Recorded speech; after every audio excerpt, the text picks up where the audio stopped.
Bienvenidos al curso de posgrado de microangiopatías trombóticas en la urgencia. Mi nombre es Verónica Privitera, yo soy médica hematóloga del Hospital Italiano y juntos con el doctor Fernando Choliver y la doctora Melina Garbarini, que somos los directores y los coordinadores de este curso, vamos a estar acompañándolos en el desarrollo del mismo. En esta primera unidad vamos a abordar el tema de introducción y de diagnósticos diferenciales. La tabla de contenidos para esta primera unidad será la siguiente. Veremos clasificación y fisiopatología de las microangiopatías trombóticas, los principales diagnósticos diferenciales, pruebas de laboratorio clave para el abordaje inicial y en cuanto al manejo inicial, las horas cruciales, que serán las primeras horas desde que un paciente llega con el diagnóstico de una microangiopatía trombótica, poder diferenciar si es una púrpura trombocitopénica trombótica o es un síndrome urémico hemolítico atípico, cómo distinguirlas y cuál es el manejo en la urgencia. Los síndromes de microangiopatía trombótica suelen ser diversos, pudiendo presentarse de manera súbita o gradual, tanto en la población pediátrica como en adultos. Pueden ser de naturaleza hereditaria o adquirida, pero tienen rasgos clínicos y anatomopatológicos comunes, entre ellos la anemia hemolítica microangiopática, la trombocitopenia y la disfunción orgánica isquémica o el daño de órganos.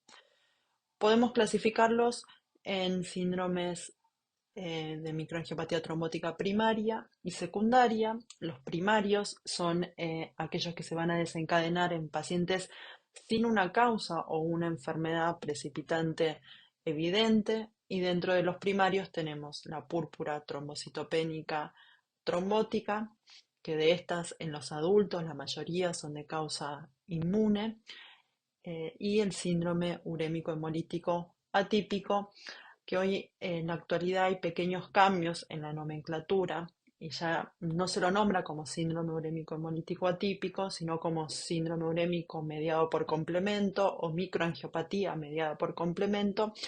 Y estos pequeños cambios tratan de aclarar mejor el mecanismo fisiopatológico subyacente. Lo mismo con la PTT, que antes hablábamos de adquirida o congénita, hoy hablamos de PTT inmune o inmunomediada. Y luego tenemos los síndromes de microangiopatía trombótica secundaria, y dentro de estos el embarazo, como el síndrome de HELP, las infecciones, la hipertensión arterial maligna, los desórdenes autoinmunes, como el lupus, el síndrome antifosfolípido o la esclerodermia, el trasplante de médula ósea, el trasplante de órgano sólido, cáncer, drogas y causas metabólicas como la deficiencia de cobalamina. A veces distinguir entre una microangiopatía secundaria o una microangiopatía con un desencadenante es un desafío. Eh, en la actualidad hay evidencia que el complemento actúa como impulsor de algunas microangiopatías secundarias, donde a veces pueden encontrarse incluso mutaciones del complemento, y realmente puede ser un gran desafío decir, bueno, esto es una MAT secundaria y se considera que la condición subyacente es la causa, o también hay que pensarla a veces si esa condición clínica es un desencadenante, sobre todo en los síndromes de microangiopatía mediada por complemento. Cuanto a la fisiopatología de la PTT, como vemos en este esquema en la parte de arriba, en condiciones fisiológicas, el endotelio libera factor de von Willebrand en forma de multímeros ultra grandes, que al someterse a las fuerzas de cizallamiento de la microcirculación se van a desplegar, y los sitios de unión al ADAMS13 van a quedar más expuestos.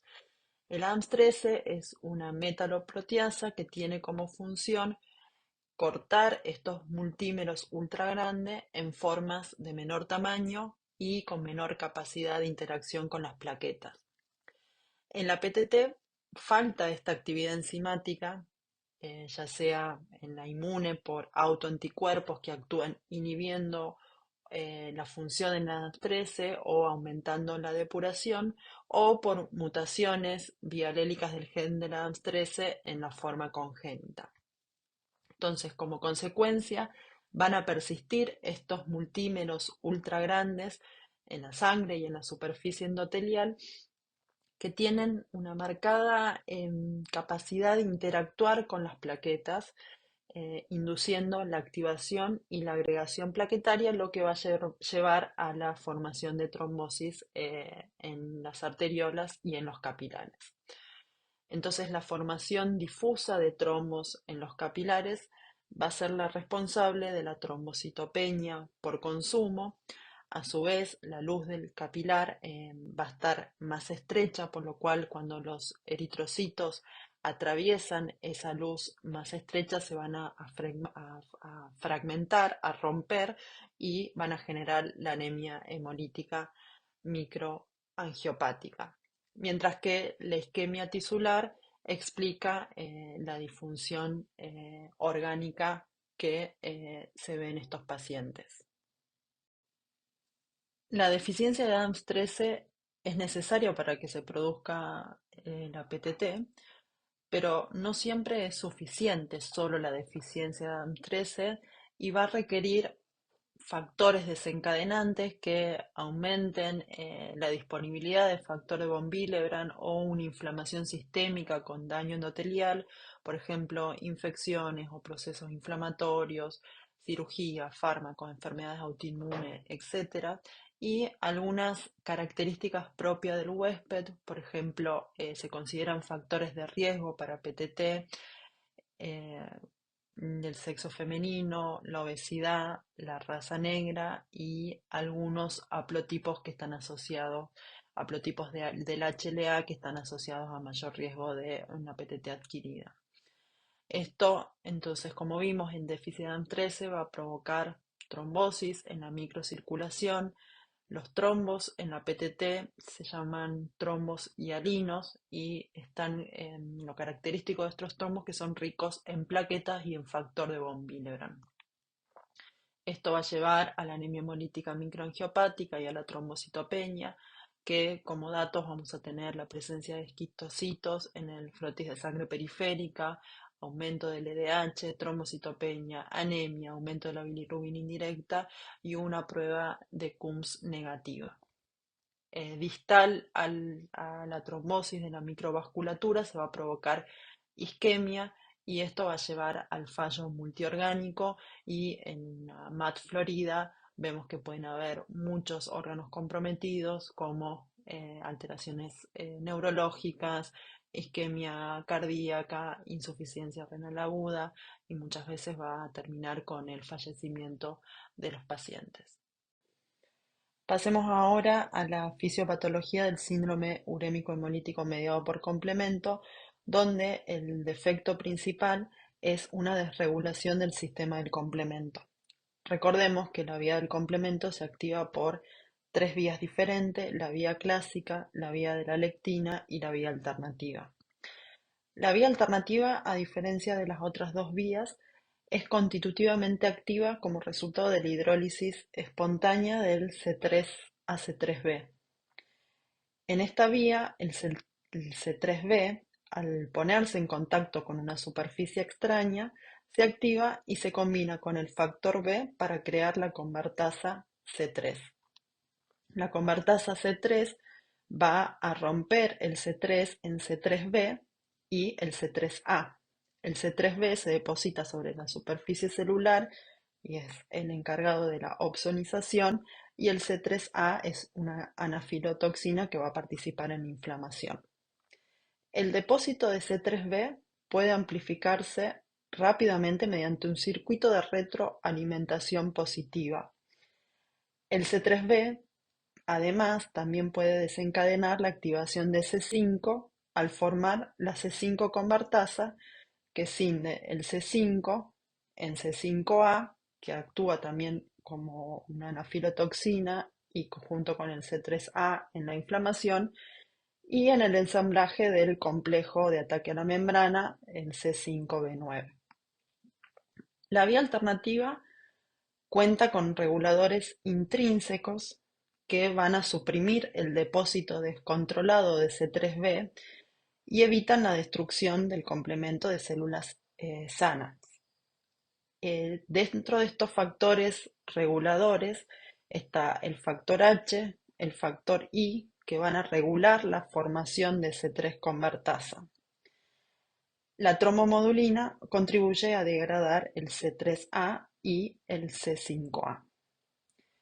La etiología más frecuente de la desregulación del complemento en esta patología es una mutación genética en uno de los reguladores de la vía alternativa del complemento, como por ejemplo en el factor H, el factor I o la proteína cofactor de membrana.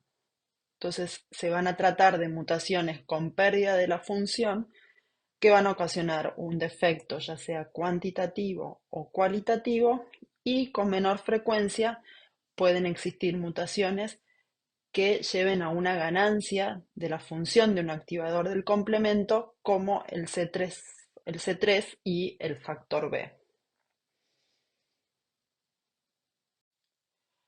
Veamos ahora la fisiopatología de algunas de las MAT secundarias, en este caso secundaria infección, y dentro de este grupo la que mejor caracterizada está es el síndrome urémico hemolítico asociada a Escherichia coli productora de toxina Giga. Esta habitualmente se inicia luego de una colitis hemorrágica, donde la bacteria coloniza el colon, lesiona el epitelio y libera la toxina Giga. Luego la toxina Giga atraviesa el epitelio y pasa a la circulación. Una vez en la sangre se fija preferentemente al endotelio de pequeños vasos y especialmente al endotelio del riñón. Ahí va a bloquear la síntesis proteica y esto va a llevar a la apoptosis de la célula endotelial. El daño en la célula endotelial va a desencadenar un fenotipo protrombótico e inflamatorio. ¿Por qué protrombótico? Porque va a aumentar el factor tisular, aumenta la liberación de factor de von Willebrand y la activación plaquetaria y disminuye la expresión de trombomodulina. Además, genera también un estado inflamatorio por aumento de la producción de citoquinas proinflamatorias y contribuye con la activación del complemento y la formación del complejo de ataque a la membrana. Entonces existe una lesión endotelial mediada por la toxina que, digamos, como consecuencia de esto se va a producir la trombosis sistémica en la microcirculación y particularmente en el riñón. Otras de las MAT secundarias que mejor caracterizadas están en cuanto a la fisiopatología es la MAT secundaria al trasplante de células hematopoyéticas. En este caso, la fisiopatología se centra en el daño endotelial y se ha postulado la hipótesis de múltiples hit o múltiples golpes, donde se puede dividirla en tres etapas. La etapa preacondicionamiento, donde ciertos factores van a llevar a la activación del endotelio, como por ejemplo la inmovilización prolongada, las infecciones, los catéteres venosos centrales, células leucémicas residuales y últimamente también se está hablando de una predisposición genética, o sea, la presencia de alteraciones de genes del complemento similares a las que ocurren en el síndrome urémico mediado por complemento. Luego, en la fase de acondicionamiento, hay una toxicidad directa sobre las drogas que se usan en esta etapa, como las altas dosis de busulfán, regímenes basados en fludarabina o la irradiación corporal total, que esto va a llevar a una transformación del endotelio en un fenotipo procoagulante.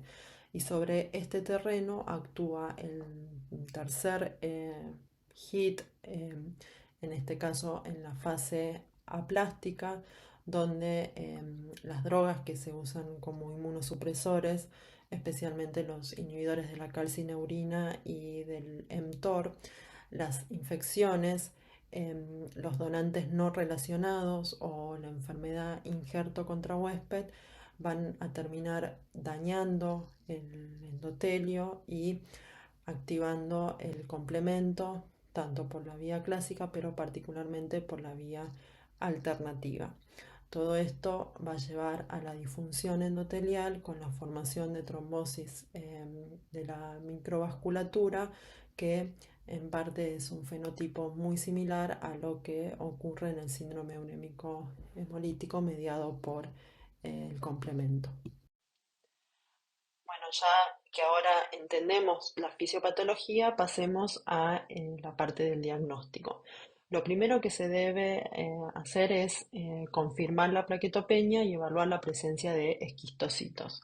Para esto debemos realizar un frotis de sangre periférica, o sea, siempre que se sospeche microangiopatía, tenemos que realizar un frotis de sangre periférica y esto se evalúa por microscopía óptica con un lente de mediano aumento y el valor estimado se toma como un porcentaje luego de contar más de 1000 glóbulos rojos. Es un indicador robusto de microangiopatía la presencia o el recuento de más del 1% de esquistocitos. En esta imagen se ven con las flechas, indicados con las flechas gruesas, los esquistocitos, que son glóbulos rojos fragmentados.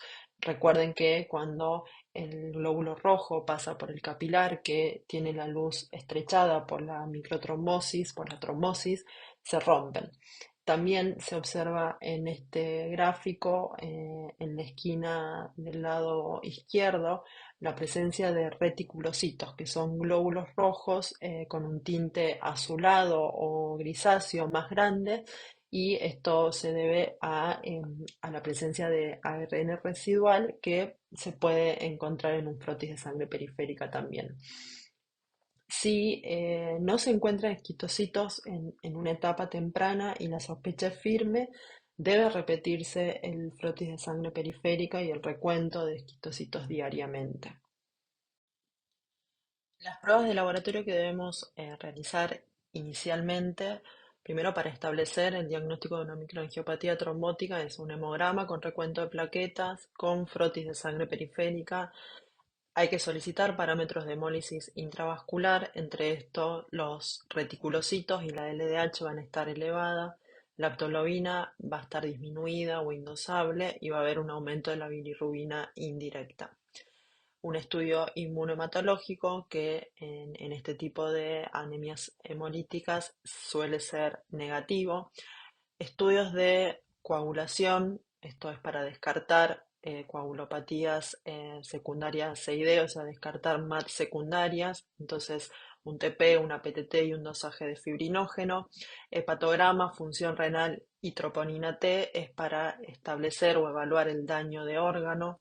Serologías virales, búsqueda de marcadores de enfermedad autoinmune también para descartar MAT secundarias, dosaje de vitamina B12, homocisteína y ácido metilmalónico. En este caso, sí hay otros elementos como pancitopenia o en el frotis de sangre periférica vemos macrovalocitos o neutrófilos hipersegmentados. Esto nos puede estar hablando de una deficiencia grave de vitamina B12 que puede presentarse como una pseudo PTT.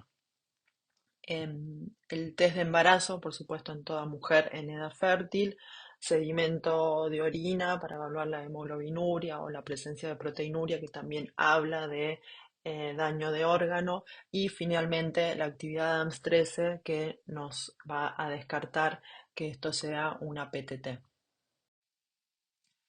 En este cuadro vemos las principales entidades clínicas que debemos sospechar cuando un paciente se presenta con una microangiopatía trombótica. La PTT y el síndrome urémico hemolítico mediado por complemento están dentro de las microangiopatías primarias y vamos a estarlo desarrollando en las próximas charlas y más adelante también en esta charla nos vamos a detener en cuáles son algunas características que nos van a permitir diferenciarlo. Ahora, con respecto al síndrome urémico hemolítico típico, que antes se usaba típico y atípico, ahora ya sabemos que esta nomenclatura ha ido cambiando y ahora decimos es el síndrome urémico hemolítico asociado a Escherichia coli. Se presenta todos van a tener compromiso multiorgánico. Los sistemas con mayor compromiso, en este caso es el riñón y el gastrointestinal. Los vasos afectados son de pequeño calibre. Hay esquistocitos, la plaquetopenia suele ser moderada, las pruebas de coagulación van a ser normales y hay que sospecharlo principalmente en niños que se presentan con una colitis hemorrágica y luego con una anemia hemolítica microangiopática, pero menos frecuentemente en adultos y sobre todo en adultos inmunocomprometidos que tienen diarrea. Habría que solicitar un coprocultivo para poner en evidencia la Escherichia coli y además estudiar la toxina Shiga. Otra entidad que hay que tener en mente es el síndrome antifosfolípido catastrófico y hay que tenerlo presente porque el abordaje terapéutico inicial es distinto. Esto lo vamos a estar viendo en la última clase de microangiopatías secundarias. En estos pacientes, los sistemas con mayor compromiso van a ser el riñón, respiratorio, cardíaco y sistema nervioso central. Va a afectar vasos de pequeño y gran calibre. Puede o no haber esquistocitos, la trombocitopenia puede ser moderada, severa. Las pruebas de coagulación, el fibrinógeno y el TP van a ser normales. El APTT puede estar normal, pero también puede estar prolongado, y en este caso no va a ser por consumo, sino por una interferencia del inhibidor lúpico, y lo que nos pueden informar en el laboratorio es un APTT prolongado que no corrige con el plasma normal. Y las pruebas que nos van a ayudar a diferenciar esta entidad va a ser la presencia de anticuerpos antifosfolípidos como el inhibidor lúpico, las anticardiolipinas o las beta-2 glicoproteínas, y biopsias donde se evidencia la isquemia tisular. Esto lo vamos a ver en la última clase, no se preocupen.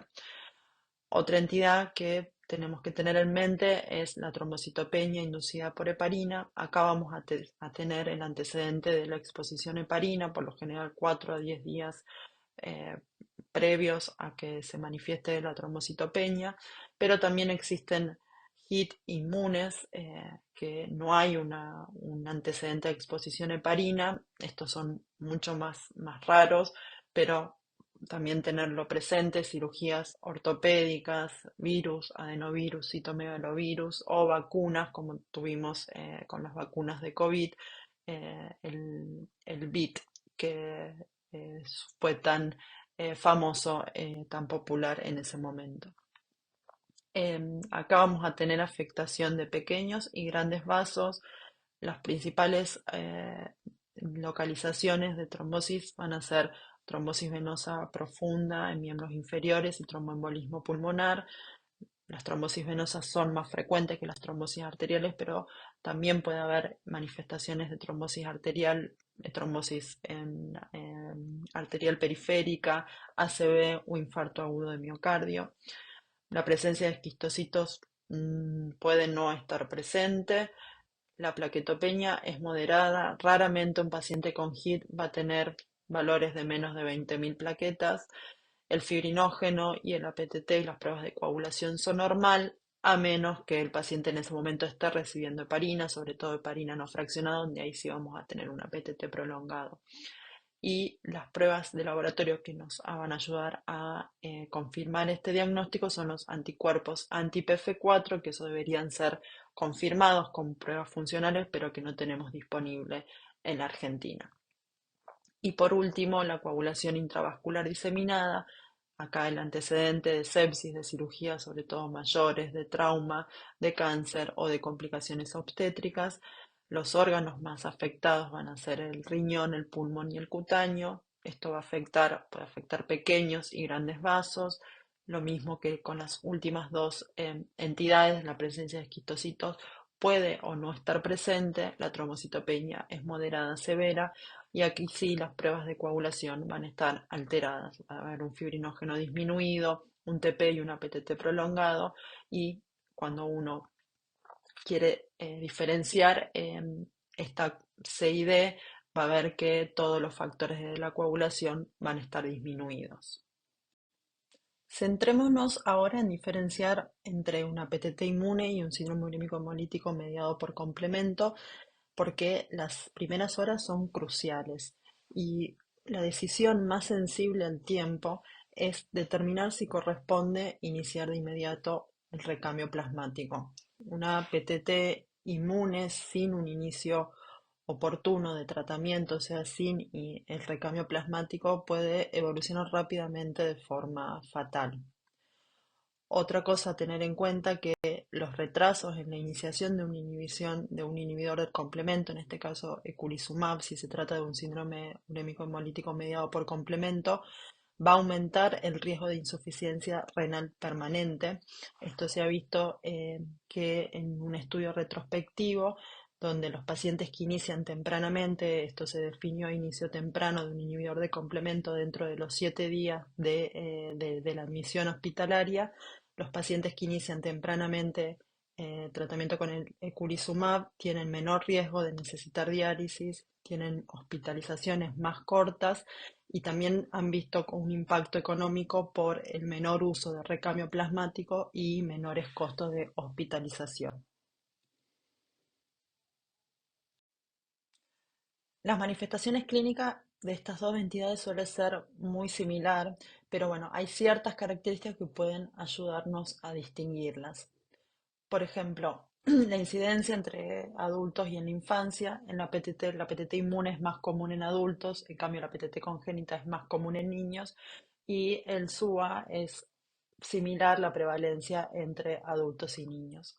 El 100% de los pacientes con PTT se va a manifestar como una microangiopatía trombótica con trombocitopenia. Esto va a estar presente en el 85% del SUA, ya que hay manifestaciones sin plaquetopenia, con más manifestaciones locales a nivel renal. Las manifestaciones neurológicas son más características de la PTT inmune que en el SUA. La plaquetopenia es más severa en la PTT inmune, con una mediana entre 10.000 a 15.000 plaquetas. En cambio, en el SUA es una plaquetopenia menos severa y tiene una mediana entre 57.000 y 118.000 plaquetas. El compromiso renal va a ser menos severo en la PTT inmune, sí, el compromiso renal es más severo en el subatípico y algo que nos tiene que hacer pensar en síndrome urémico hemolítico asociado a o mediado por complemento es que las plaquetas sean mayor a 30.000 y que la creatinina sea mayor a 2,25. El compromiso cardíaco, si bien está infradiagnosticado, es más frecuente en la PTT inmune. La hipertensión severa o maligna es más frecuente en el síndrome urémico hemolítico y esto tiene que ser una pauta para pensar en SUA y especialmente si se presenta en pacientes sin antecedentes de hipertensión o sin signos de hipertensión arterial crónica como hipertrofia ventricular en el ecocardiograma y sobre todo si se presenta en pacientes jóvenes. La fiebre puede estar presente en la PTT inmune, en cambio en el SUA no ha sido reportada, y los síntomas abdominales, que son consecuencia de la isquemia intestinal, son más prevalentes en la PTT inmune. Y por supuesto, la actividad de la AMS13 va a estar disminuida en la PTT inmune y va a ser normal en el SUA típico. Un enfoque en la evaluación inicial y para luego comenzar el tratamiento, siempre que un paciente se presenta con una microangiopatía, lo primero es descartar causas secundarias.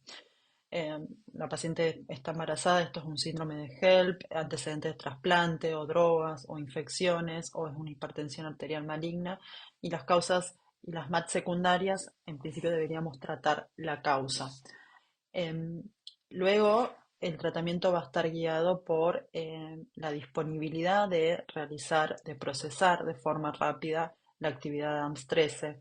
Esto sabemos que en Argentina muy pocos centros pueden acceder a tener resultados entre 4 a 8 horas. La mayoría de los centros tienen que derivar la muestra y tenemos los resultados entre 3 a 7 días posteriores. Entonces, hoy la mayoría de las guías tienen este enfoque inicial sobre ¿tenemos disponibilidad de test rápido o no?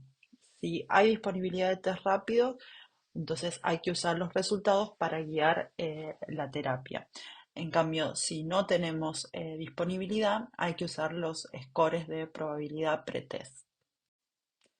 Los modelos de predicción clínica que contamos para PTT como la puntuación Plasmic o la puntuación francesa, utiliza características clínicas y pruebas de laboratorio de fácil acceso y nos van a permitir identificar pacientes con la probabilidad de tener una deficiencia severa de Adams 13, en los cuales se benefician de iniciar una terapia de reemplazo plasmático.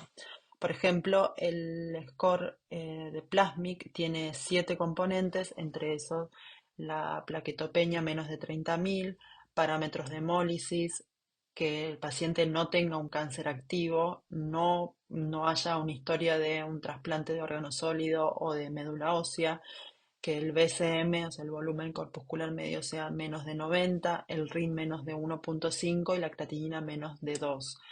Esto le da un punto a cada uno de estos componentes y la probabilidad intermedia, que es entre 5 y alta entre 6 a 7, tiene una sensibilidad del 99% y una especificidad del 57% como predictor de deficiencia severa de Adams 13. El score francés tiene 3 componentes: la plaquetopenia menos de 30.000, la creatinina menos de 2,26 y la positividad de anticuerpos antinucleares. A cada uno le da un punto. Existe un score francés modificado porque se sabe que los anticuerpos antinucleares no van a estar disponibles en la urgencia, entonces podríamos usar este score con solo 2 componentes, la plaquetopenia menos de 30.000 y con la creatina menos de 2,26, y tener un score de uno o más de uno tiene también una sensibilidad del 98,8% y una especificidad del 48,1%. El Plasmic tiene una sensibilidad y una especificidad ligeramente superior al score francés, y esto se debe a que clasifica menos pacientes en el grupo de riesgo intermedio. Ambos scores pierden un poco de sensibilidad en pacientes mayores de 60 años, y esto se debe porque en estos pacientes se presentan con fenotipos más atípicos, tienen una presentación con trombocitopenia menos severa, más falla renal y pueden tener un volumen corpuscular medio más alto. Y también hay que recalcar que que estas puntuaciones no han sido validadas embarazo, puerperio ni en la población pediátrica. Entonces dijimos que el enfoque inicial iba a depender si contábamos con la disponibilidad de realizar una actividad AMS 13 de forma rápida o no. Si no teníamos esa disponibilidad para tener el resultado entre 4 a 8 horas, deberíamos usar los scores de probabilidad pretest. En este caso, si el score es intermedio o alto, deberíamos iniciar una terapia de reemplazo plasmático.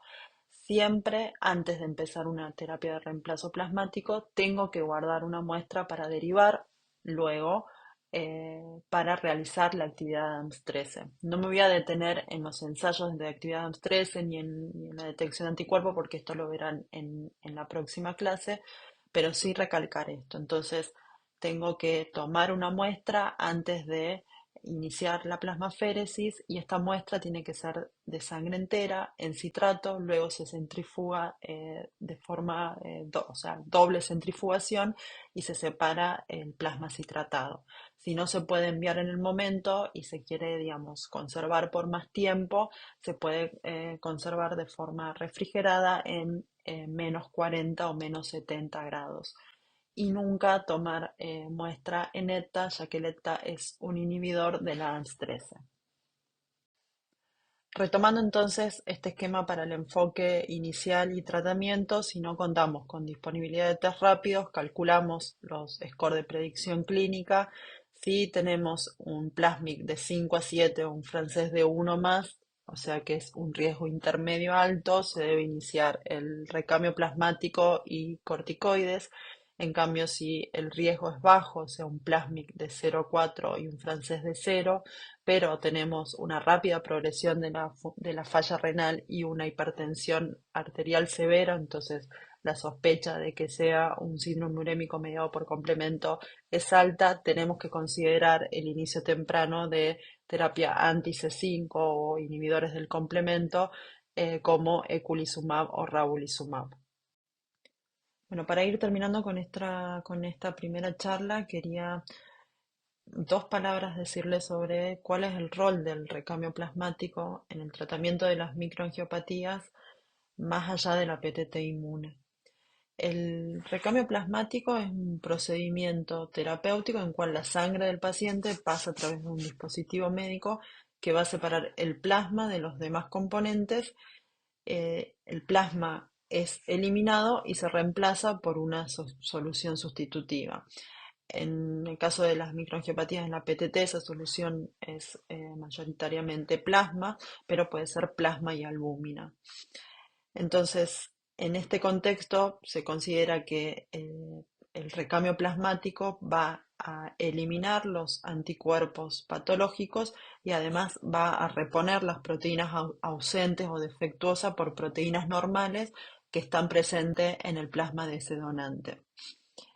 La evidencia en general sobre el tratamiento de aféresis es bastante limitada y es debido a la falta de ensayos clínicos aleatorizados.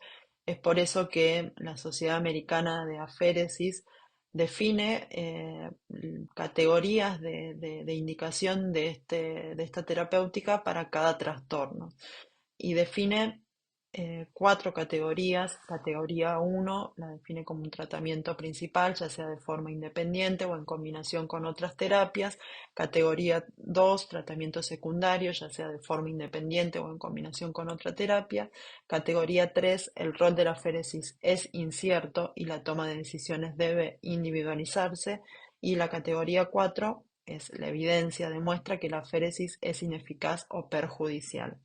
Y acá en este cuadro vemos distintos tipos de microangiopatías secundarias, donde en todas estas entidades clínicas el rol de la féresis es categoría 3 y 4 en la mayoría de ellas, salvo en, en la MAT mediada por complemento, donde la fisiopatología es debido a anticuerpos antifactor H y en algunas MAT secundaria a drogas, en este caso le pone como categoría 1 y la recomienda cuando es secundaria a ticlopidina porque se ha visto que la fisiopatología es con la producción de anticuerpo anti-ADAMTS13. Entonces, las MAT secundarias no se, no se recomienda hacer recambio plasmático a menos estas excepciones. Bueno, ahora sí, como comentarios finales, la evaluación rápida en esta patología es esencial. Entonces, frente a un cuadro de microangiopatía trombótica, después de descartar causas secundarias obvias, tenemos que enfocarnos en tratar de distinguir si esto es una PTT inmune o es un síndrome urémico hemolítico mediado por complemento. Recordar que tenemos escalas de predicción clínica como el PLASMIC o el score francés que nos van a permitir estratificar el riesgo y orientar el inicio de plasmaféresis, sobre todo cuando se sospecha una PTT inmune. También estos scores nos van a permitir un tratamiento dirigido y oportuno. El enfoque multidisciplinario en estas emergencias requiere la colaboración estrecha entre hematólogos, nefrólogos, intensivistas y de un buen laboratorio. Y para finalizar, tanto la PTT inmune como el síndrome urémico hemolítico mediado por complementos son emergencias médicas. Hoy en día contamos con herramientas diagnósticas y terapéuticas que han transformado su pronóstico. La clave es reconocerlas a tiempo y actuar de inmediato.